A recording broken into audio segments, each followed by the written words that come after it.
লালমনিরহাটের পাটগ্রাম সীমান্তে BSF 2 বাংলাদেশিকে push in করেছে। 17 আগস্ট ভোরে 65 বাড়ি সীমান্তের 845 নম্বর পিলার দিয়ে তাদের ঠেলে দেওয়া হয়। বিজিবি প্রধানপাড়া থেকে তাদের আটক করেছে। আটককৃতরা হলেন নড়াইলের রানু মোল্লা ও সুনামগঞ্জের আবু সিদ্দিক। বিজিবি জানিয়েছে বিএসএফ এর 98 ব্যাটালিয়ন তাদের প্রবেশ করায়। পরিচয় নিশ্চিত করে আইনি প্রক্রিয়ায় পরিবারের কাছে হস্তান্তর চলছে।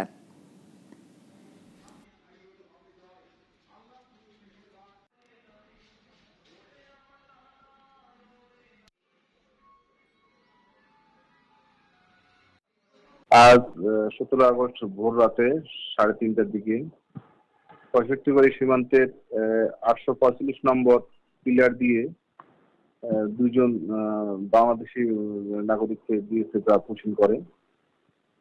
পরে প্রধানপাড়া এলাকা থেকে বিজিবি তাদেরকে আটক করে তারা আমাদের কাছে পাটগ্রাম থানার কাছে